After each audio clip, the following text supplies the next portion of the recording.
Good morning, everyone. You can blame Doug Kramer for getting me, I guess, motivated or inspired to go over more of this stuff. And then in this video, I'm going to go over an older video called PTPs, Reduction of Attention Span. This should help in our broadcasts and in general watching all other Scientologist channels when we use words um, that are specific to Scientology. This one in particular is of a particular importance because it is one, as you will see in the video here, and be sure to do that. Click the like button. And I don't see a subscribe button. I guess I can't subscribe to myself. Uh, PTPs, reduction of attention span. I'm going to play this, and we're going to go through this. And I also have uh, some other tabs ready to go to explain some of the language of Scientology. And though it's Scientology language, these concepts and these figures are, as always, either directly stolen from some other philosophy, psychology, psychiatry, um, or religious practice. So they have most of them have some basis, root meaning that either Hubbard just hijacked or he hijacked and then tweaked and modified for his specific purposes. This is from my old channel that got canceled. That was called Wog World. And this is when I was, this is what, 2018, January 5th, 2018. So I was going through recovery, cancer recovery, and was a vagrant, homeless person. I laid down on a green screen and I made this video with my phone. So here we go. Present time problems.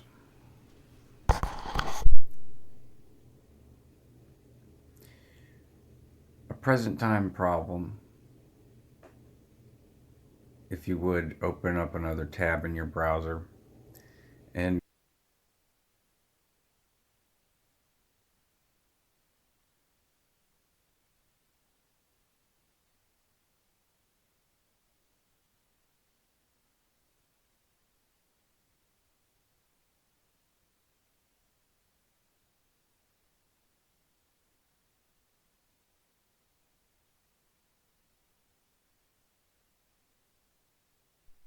You can't hear a damn thing I'm saying because I have my mic down.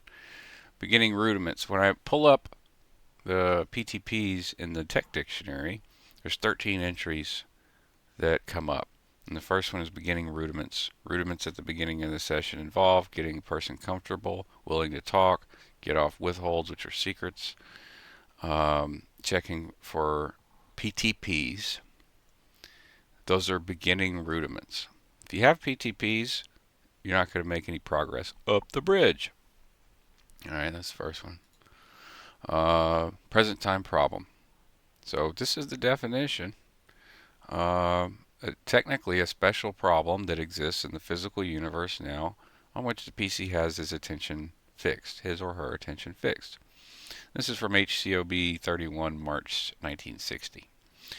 Number two is one that exists in present time in a real universe. It is any set of circumstances that engages the attention of the pre-clear that he feels he should or she should be doing something about instead of being audited.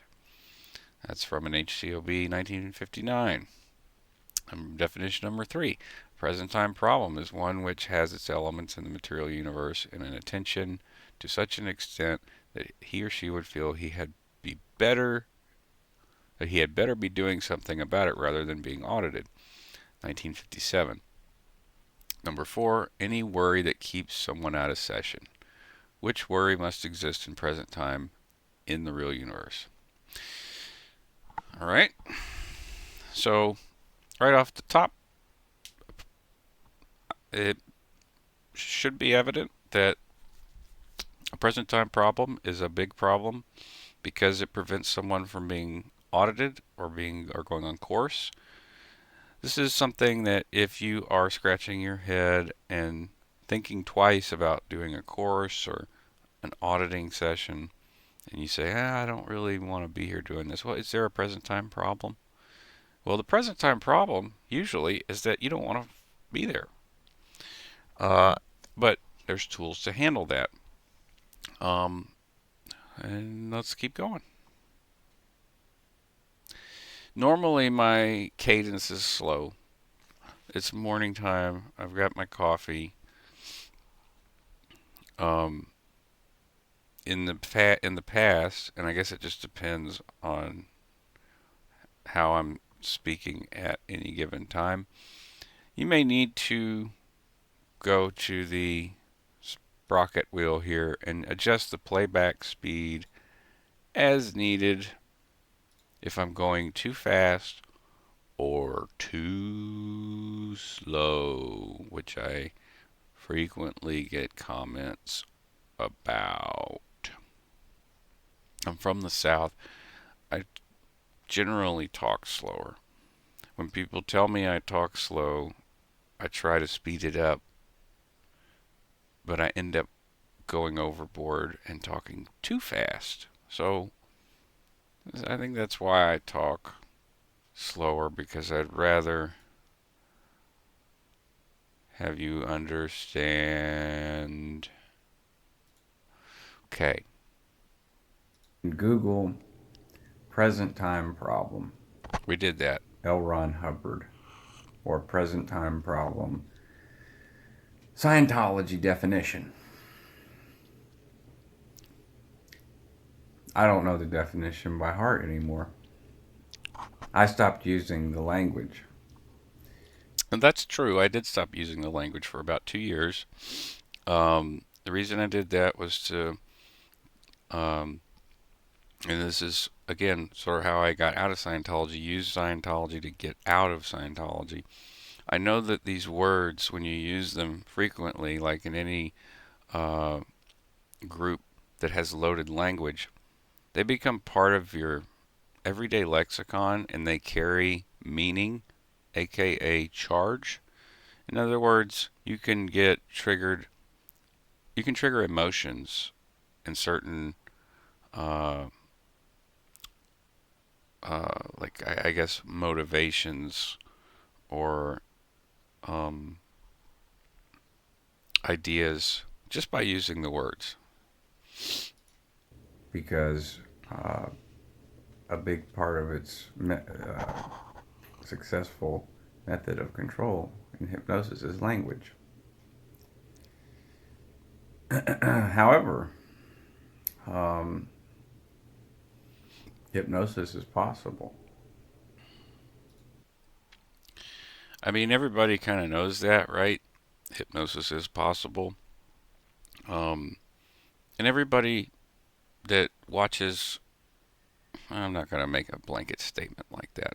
A lot of people who watch the videos like this and other former uh, coercive group and destructive culture members um, recognize that the language is a huge part of it. I mean, our brain is a computer. We speak to each other with language, and that is essentially part of the code of our brain. So when we start to go in and change the code, uh, like here, if I start changing the code, it's going to change the output here. All right. So language is a huge part of hypnosis. Um, there we go.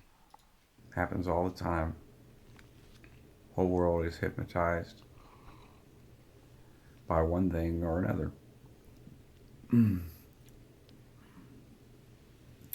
You may be hypnotized by your wife.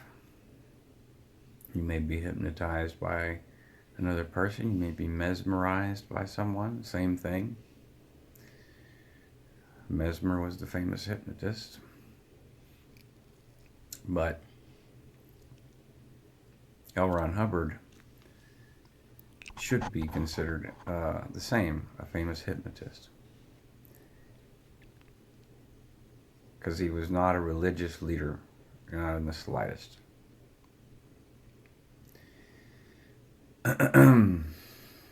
Now, I went to. I just want to say this right here. If you're on the fringes, you're an indie, or you're in the SO right now, um, and you're thinking about leaving, um, a successful action is to reject everything outright and in its totality, complete. Because Scientology is a totalist, like many other uh, coercive groups and destructive cultures. It's usually a totalist philosophy. So, to root that out, I recommend rejecting everything you learned as a totalist for as long as it takes for you to get relief, and I define relief as sort of the reduction as low as possible, maybe all the way down to zero, of being triggered by these words, getting physical reactions from the words because of your personal experiences in your time in that group. Some words can be very, very triggering. So I recommend a totalist approach. It's not the only way, but it was definitely successful for me and a few others. Just reject the language completely. Find your own way to define or redefine the beliefs that you have, and then later you can revisit these terms, but you don't want to do that until you have uh, gotten all of the the triggering aspects of it out. So I did stop speaking the language in order to be able to look at the language and see what's going on. Catholic school in fourth grade uh, when my folks separated and my biological father and my mother had custody of me primarily. And there were nuns. And if you didn't do what they wanted you to do, they had rulers with the metal inserts, and they would slap you on the knuckles with the metal part. That shit really hurt, by the way. And it didn't matter what you wanted to do. It didn't matter that you wanted to learn something that wasn't about the Bible or about Jesus or one of the apostles or Jericho or. Just a disclosure here: I'm a big fan of Jesus, big fan of Buddha, big fan of Rumi, uh, uh, a big fan of Lao Tzu, Sun Tzu. I think the Christ consciousness idea is amazing and wonderful. And however, also disclosure and not a disclaimer, but a disclosure.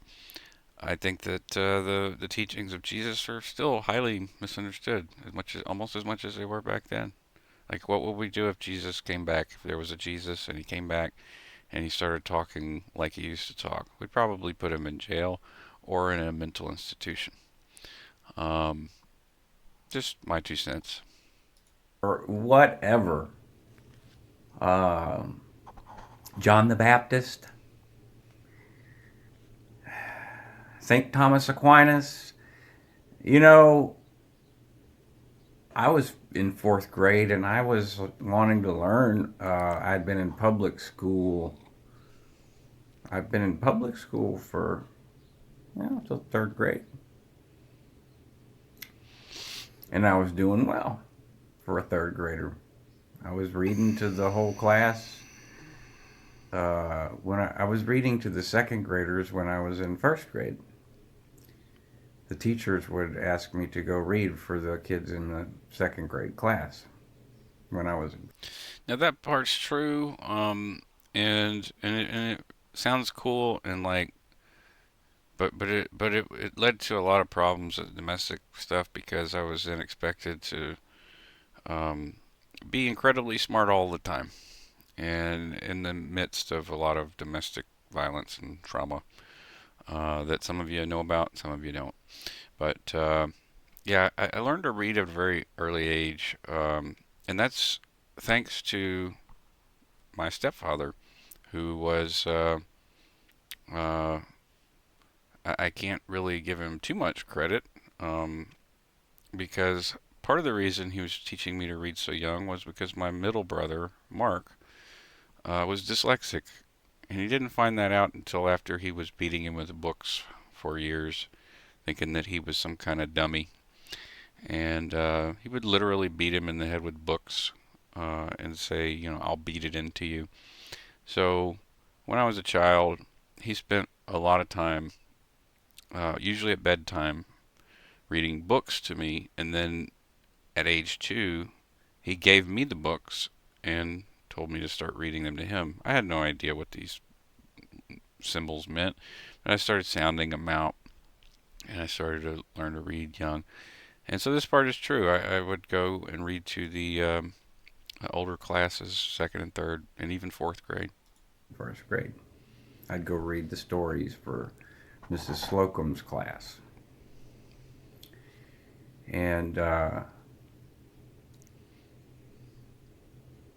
so when you're hypnotized, memories can disappear. That memory that I just shared wasn't really available to me in the state of self hypnosis that you undergo by joining the Church of Scientology and becoming a staff member and trying to understand and wrap your head around all that crap that L. Ron Hubbard wrote.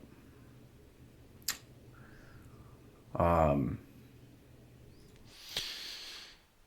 So, on the subject of forgetting things, yeah, hypnosis can sort of hide or obscure and obfuscate certain memories. Um, Even to this day, I'm remembering things from my time on staff, such as my connection with a friend, uh, a musician, when I was going through my sec check and moonlighting at an internet cafe. We had numerous conversations during my long sec checking, and I didn't remember any of it until just a few years ago when she was talking about it, and she was like, "You remember this? You remember that? We used to talk about this." And I'm like, "No, I don't remember any of that." I didn't even remember meeting her until years later. But slowly, some memories are coming back. Um, can't explain that. I don't know the science behind it. I don't know the psychology behind that, other than blocking. Um, and I'm still working that out with myself and my therapist. But it's also part of how I was started to recover some of my memories from early childhood and remember how, you know, just horrific it was. So hypnosis can induce, partial amnesia. I read book one, Dianetics. That's what got me interested. If you read Dianetics and you felt there were, and now a lot of people say they can't get through Dianetics. I think only a psychopath could get through the whole book of Dianetics and be like, yeah, I get it, I understand it. um, because it doesn't make much sense in application. It makes sense from the context of hypnosis, as far as healing and curing stuff and whatever. Like, no, it causes more problems than not. You're kind of opening Pandora's box. And so here's one of What I mean by opening Pandora's box here is that if you start accessing traumatic memories and you're not equipped to handle the emotion that comes up as a result, that those things may change your behavior for a short time, or you know, until you resolve it. So, uh, confronting, which is a common term in Scientology, that has a sort of different meaning than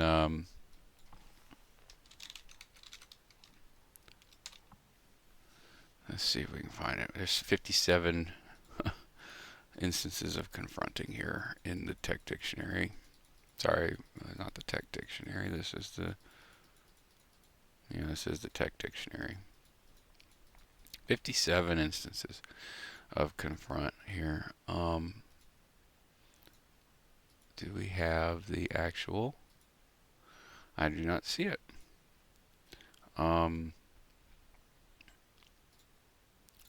Well, let's just say that confronting is facing something head on.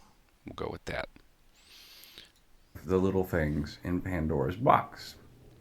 A little thing called present time problems. So if you've got that open on another tab, then have a look at the definition.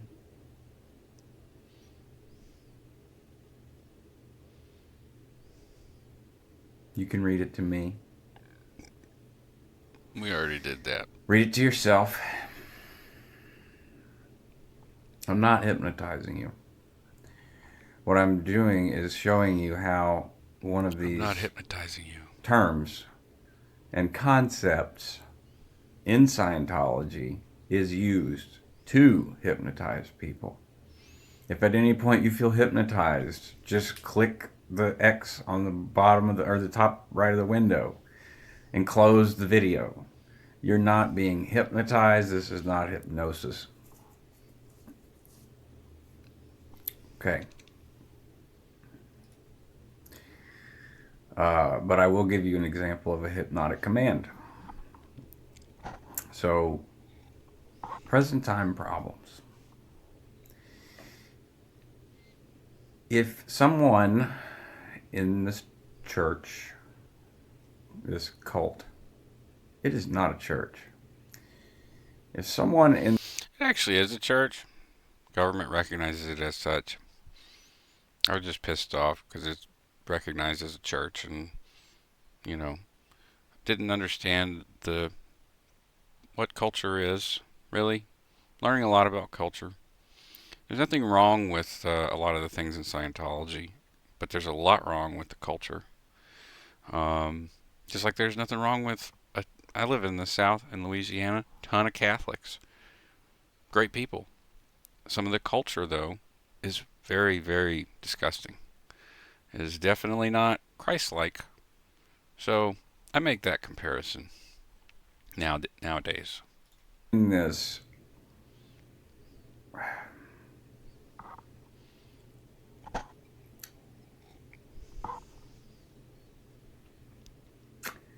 maleficently deviant cult that values nothing more than money That part's true, but that's part of the culture. and their own self interest and survival. Uh,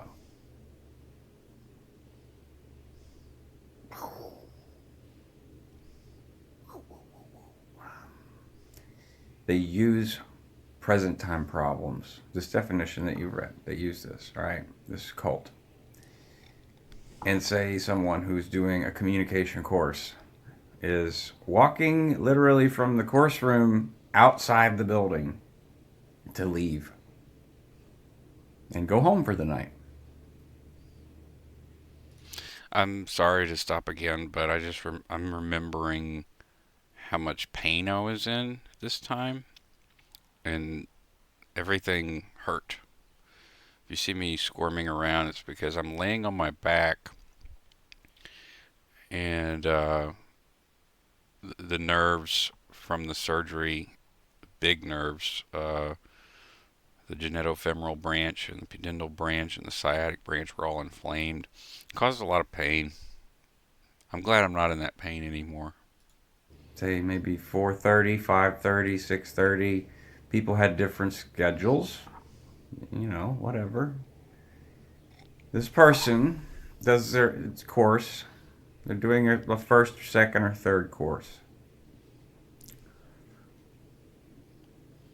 That person will be targeted by an executive staff member, and that target will be either assigned, they will choose that target for themselves, or they will assign the target. Generally, the executives assign a target to you.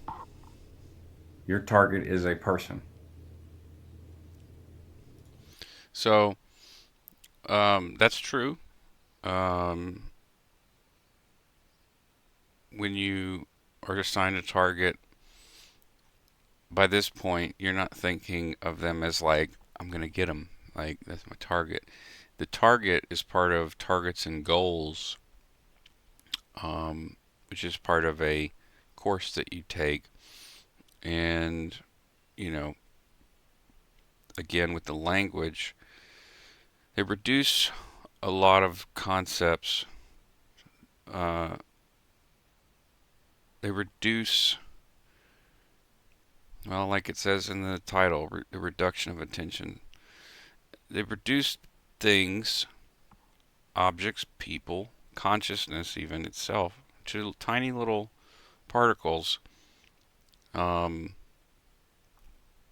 that that allow you to think about many things in such a way that make it okay to impose your will upon them because they're so small.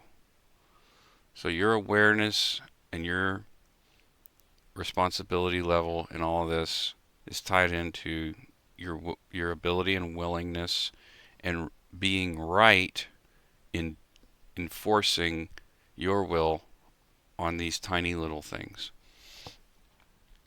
such as people.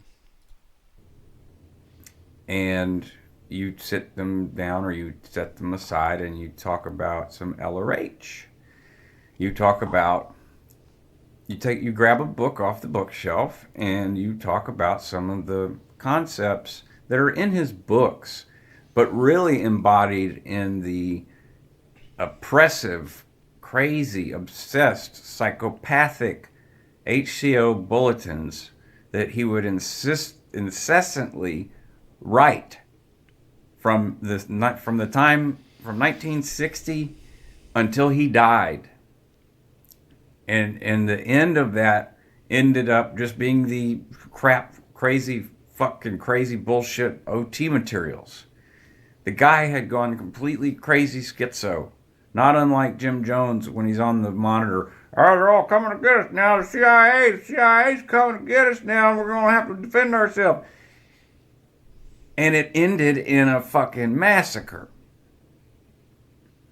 Scientology doesn't end in a massacre usually. It ends with you being parted from your money and It can end in suicide. your family being disconnected from you, or either or, in some way, shape, or form.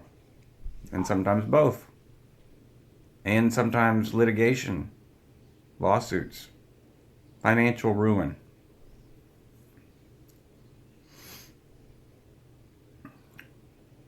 All right. So this guy is coming off the course room. Did a good job, whatever. He had a win on the last course. He's working on getting him a second win. If you don't know what a win is, take a second and Google it. Let's do that. So let's look up win. 202. Just go to the W's. Good Lord. This dictionary is just so full of stuff. I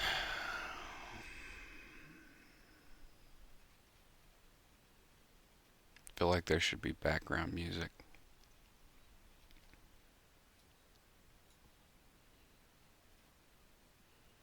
By the way, thanks for all the wonderful comments. There's my sign for my symbol. Sign for my channel there, Theta.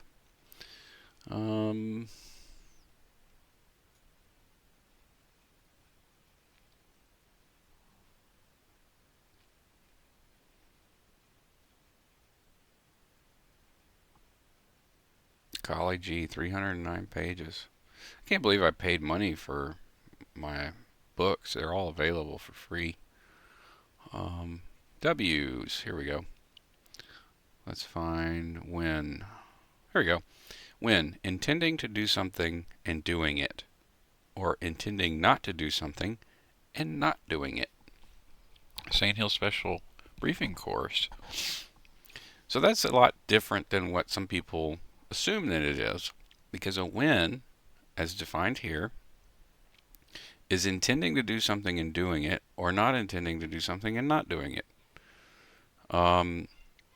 You get a lot of friction when you get regged for services, or when you are trying to get someone to pay for services on the bridge, because they don't intend to mortgage their house. They don't intend to sell their car. They don't intend to take out a loan. They don't intend to sell grandmother's jewelry and silver. But when you are able to get them to do it, you do it on their own, what they call determinism, self-determinism. So in other words, you convince them that it's the right thing to do, and therefore they intended to do it, and so it's a win. I hope that clears something up, because wins are, even by Scientologists, when they espouse their wins to people and write a success story, are misunderstanding the basic definition that they themselves subscribe to.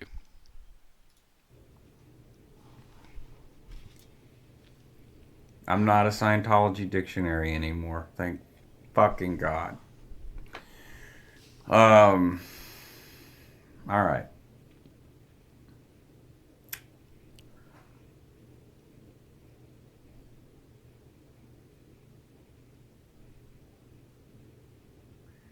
So he's gotten a little win. The executive has assigned someone a target. He's the target. Person gets their materials, staff member gets their materials ready to essentially make a sales pitch presentation to this guy to sell him something. Or it's a pre-sales pitch to get him to start using one of these concepts that make someone cave in, to decrease the individual's awareness, ability, belief in themselves, confidence, like compress someone down to a particle. To literally compress a person's consciousness to one single attention unit or particle. I hope that makes sense. Um, but even in those simple little sentences, I'm using terminology. Um, and what comes to mind immediately is determinism. Other determinism, simply something else giving you orders or directions.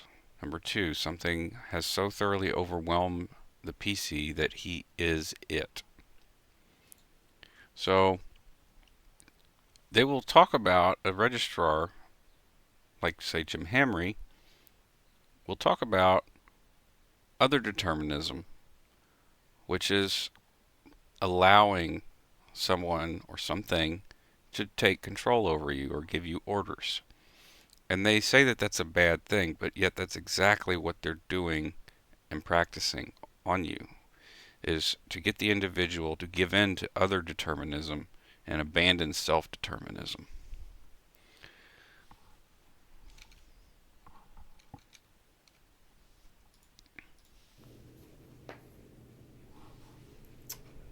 Attention units is an actual Scientology definition. I suggest you Google that.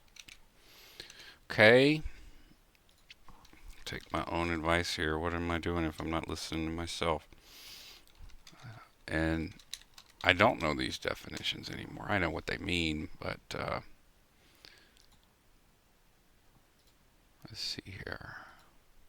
It's going to be probably way up at the top. Fixed attention. And oh, I do not see attention units. Let's look up attention. 1 out of 90. Here we go. Attention. When interest becomes fixed, we have attention. Makes sense? 2. Emotion, which must remain at an optimum effort. We have a misunderstood. Attention is aberrated, which means screwed up, broken apart, shattered, by becoming unfixed and sweeping at random, or becoming too fixed without sweeping. Well, I understand the first definition. When interest becomes fixed, we have attention. That makes sense. So we'll go with that one.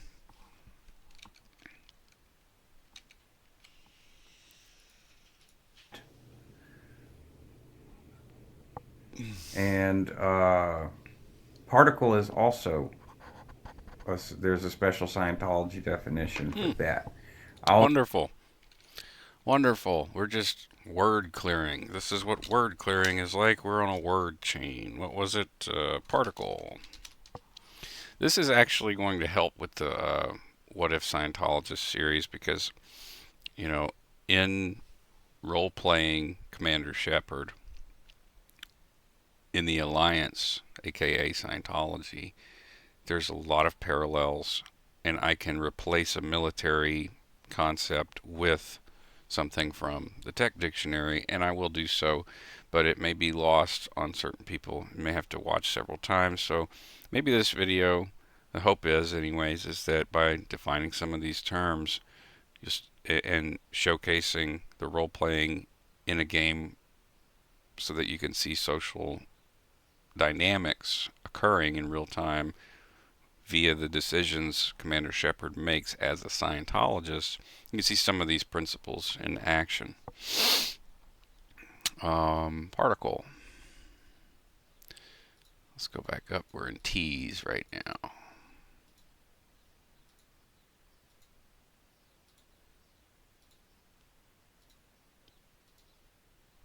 Bear with me. There we go. There it was. Particle. Energy is subdivisible into a large motion, such as flow, a dispersal, or a ridge, and a small notion, which is itself commonly called a particle in nuclear physics. Agitation within agitation is the basic formation of particles of energy, such as electrons, protons, and others. Well, okay then. But how How does that work out when you start calling people particles? Something to think about. An ethics particle, something that I was considered. Um, this should be in this, but I don't see it. No, it should be in there, but I don't see ethics particle. This might be a slang taken from two different words put together by Scientologists. If you are in ethics a lot and people are referred to as terminals and particles, you can easily put together, oh, that person's an ethics particle. If I can leave the definitions in the description, there's enough space, I will. Definitely not enough space. When I was making these videos, like I said, I was homeless on the road and I just had my phone.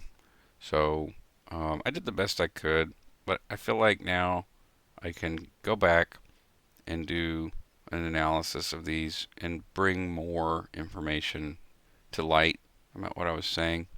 I had a lot of support back then from the 100 people who were subscribed, and they were very interested in all of this. And some of them had been in their own destructive cultures growing up, and we had a lot in common. We had a lot of shared experiences, a lot of love in this community. And last night's stream, we had a few come back, and it's just really made me feel happy to see Lisa and Tish and uh, everyone that showed up. Very, very. Never met any of these people, but I have a lot of love for them. Uh, but if I don't, remind me in the comment, and I'll update it. Okay. I never updated the descriptions. So, guy's got some wins, or he's working on his second win. Staff is going to introduce him to a new concept to further reduce this person in awareness, to reduce their awareness using a concept, something like a PTP. This concept of a present time problem can be linked to another concept later called PTSness. And if you're on your second course, Okay. PTSness.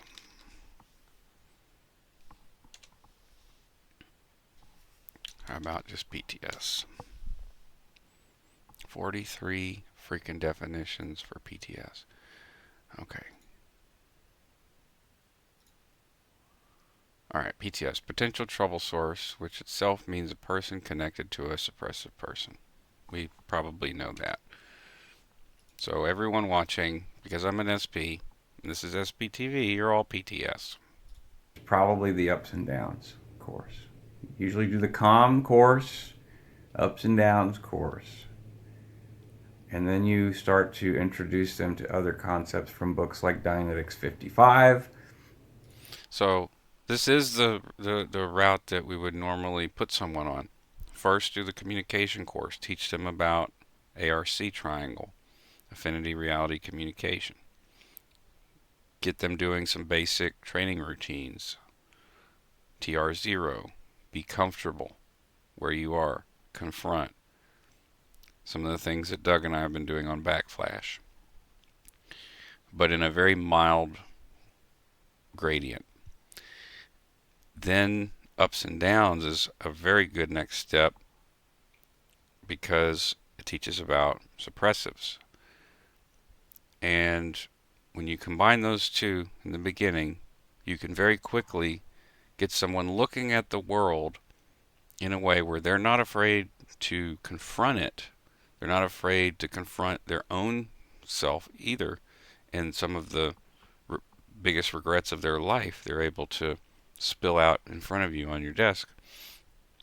But they also are looking at the world outside somewhat in a as a hostile entity. You know, we've got all these suppressives, and if you're connected to one, you may get sick. If you're connected to one, they're going to make your life miserable. And you can do all of this, those two courses, within 2 weeks. Then you can start introducing a lot of these other concepts. It's a quick route to hypnosis. Scientology 880, Scientology 8008, uh, and Scientology 880, and the maxims, the axioms, and shit like that, factors. There's some really bizarre shit. Actually, one of my friends in real life and a subscriber here, Josh, axioms, they're axiomatic. So um, it's not necessarily something that you have to understand necessarily per se, but it's a set of axioms and maxims that are comprised. It's all these little concepts and beliefs that you start to add to the pre-clear, which is the person that I'm talking about, and this little story here where we're explaining PTPs. We call him Johnny PTP.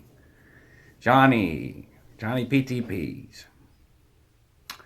So Johnny gets sat down by me, or Dominic, or my brother, or Adam Guidry, or Jason Rutland, or Monica Galler, or Jim Hamry, or Kathy Steiner, or Tom Steiner, or Vicky Miller, or Wayne Miller, or even Trevor Miller, or Adrian Heredia.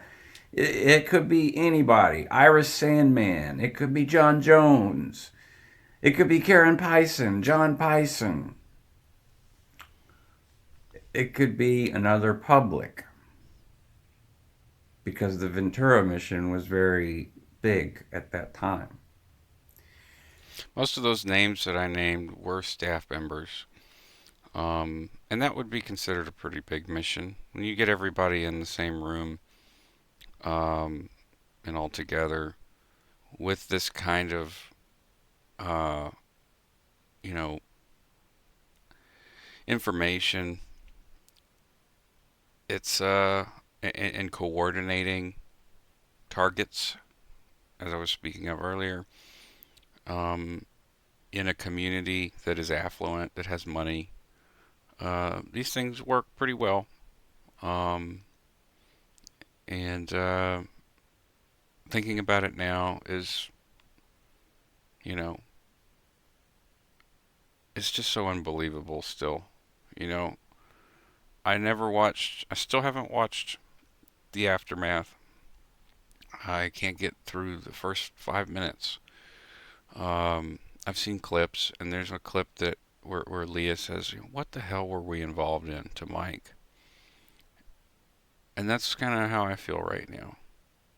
You know, thinking about all these people that I just named and what we used to do.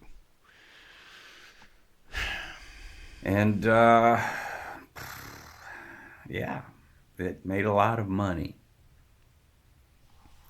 And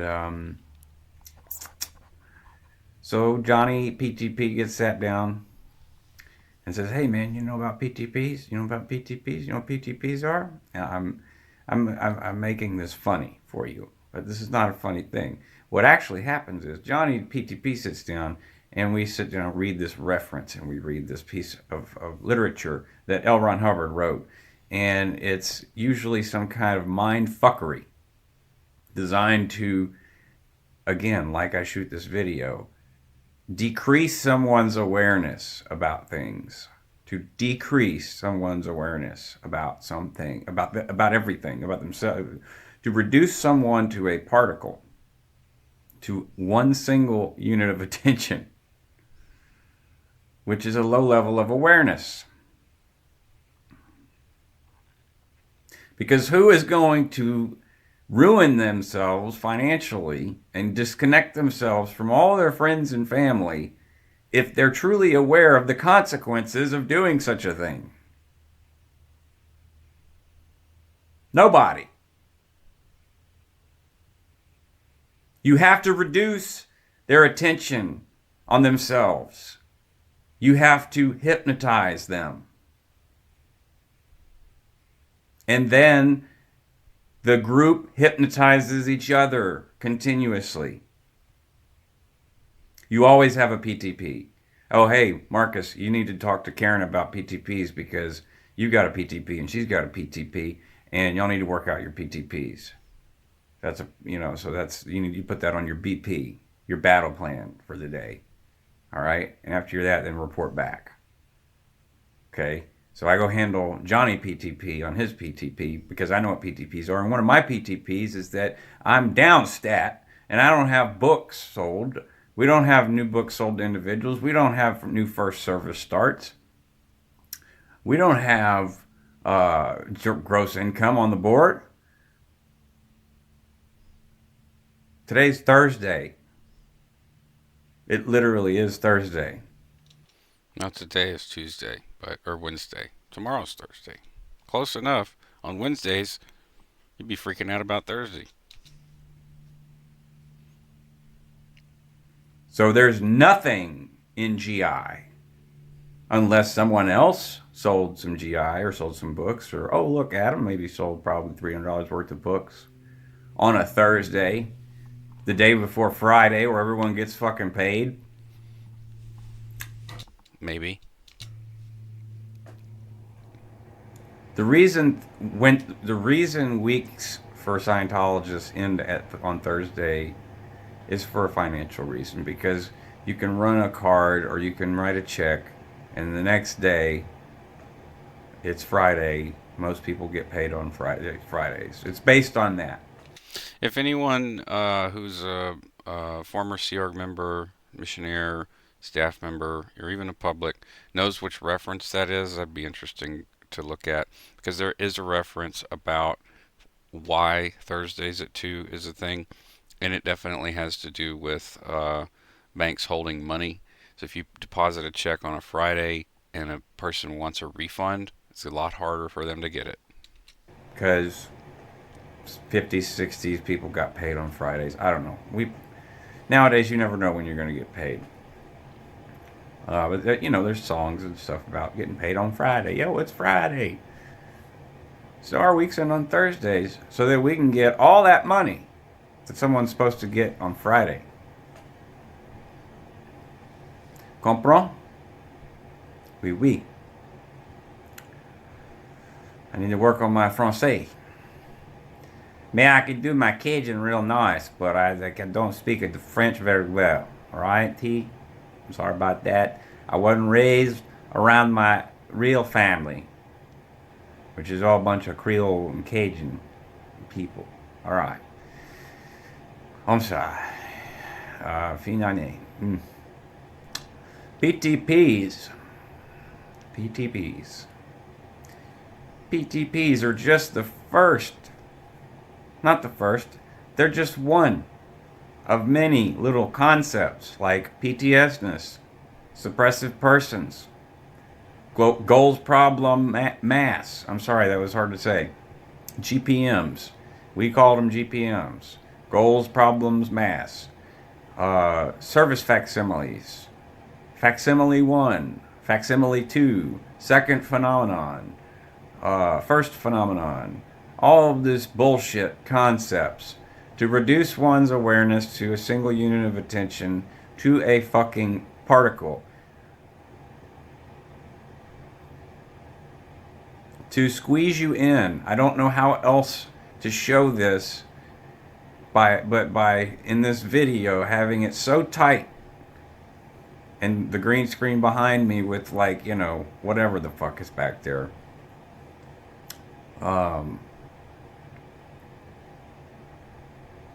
So that it's just, you're constantly hypnotized. I mean, you've heard about the stare. The stare, the 100-yard Scientology stare.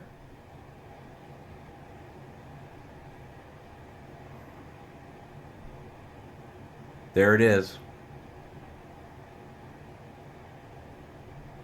Lost it. There it is.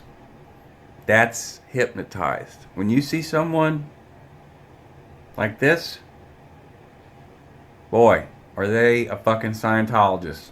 Hey! What's up? I'm so fucking blown out of my head right now. Oh my God. I just got out of session. And I just blew all of my PTPs.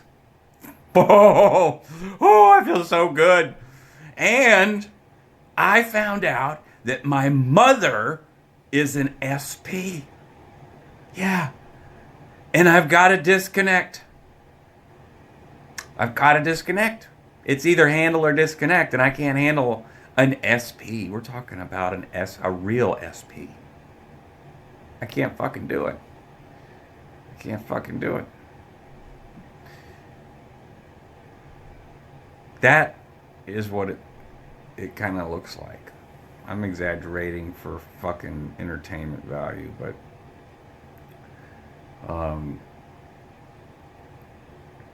that's PTPs. You understand? Now, here is the example of the hypnotic command, all right? You'll remember this video now. And I'm not hypnotizing you. I'm just pointing out that this is an example of a hypnotic command. This right here is a cross that obviously, what'd you think it was? A freaking a car? It's not a car. This ain't the Oprah Winfrey show. That's how my mom used to say it. Oprah Winfrey.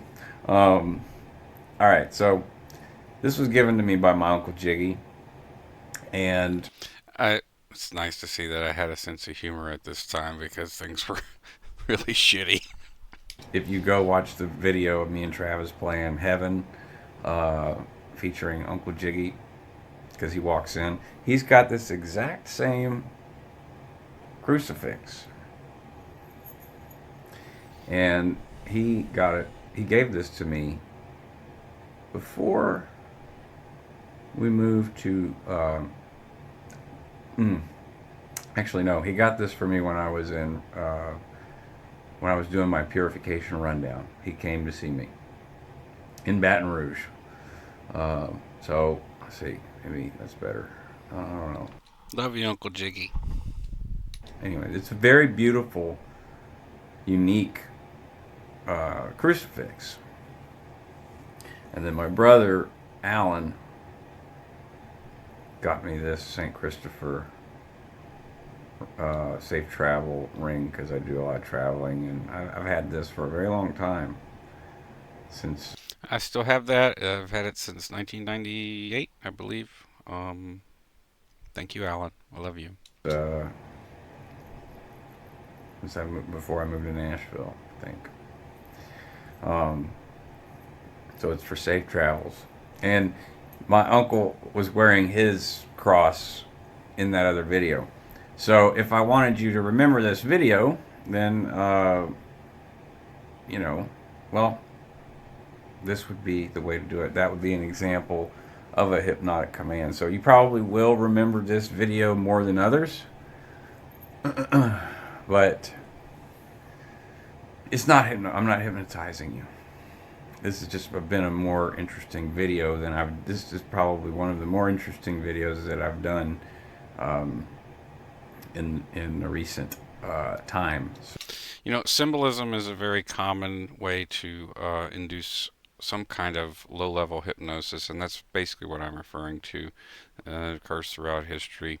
The Ankh, the triangle, the crucifix, the cross, the Star of David, etc. So,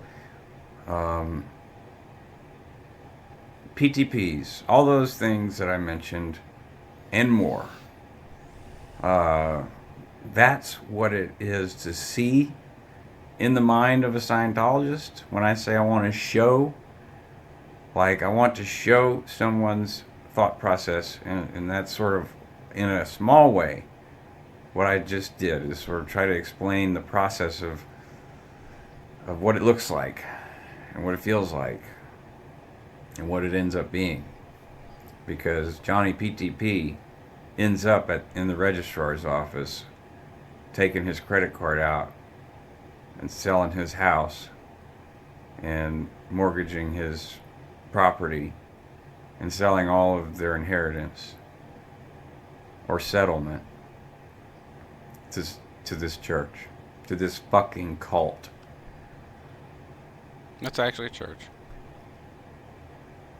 PTPs. It's Thursday. Where's the GI? Condense someone down to a particle. Somewhere LRH says this. It may be in the factors, I'm not sure, but he would say it in a way that would not implicate him in hypnosis in any way, shape, or form. So that's it. It's hypnosis. More on that later. I'm going to keep it at 30 minutes. Thanks for watching. PTPs. Xenu Xenu. Love you guys. Talk to you later. Shepherd Sunday. I'm out. All right. Well, that covers it. That's right at an hour.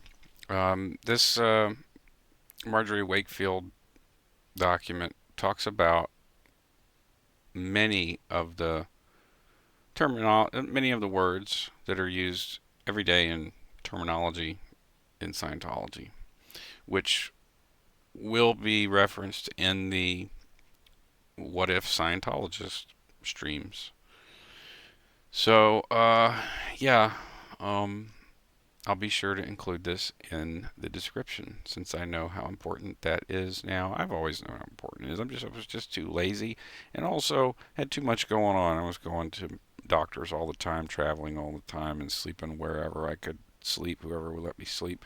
I didn't have a lot of food.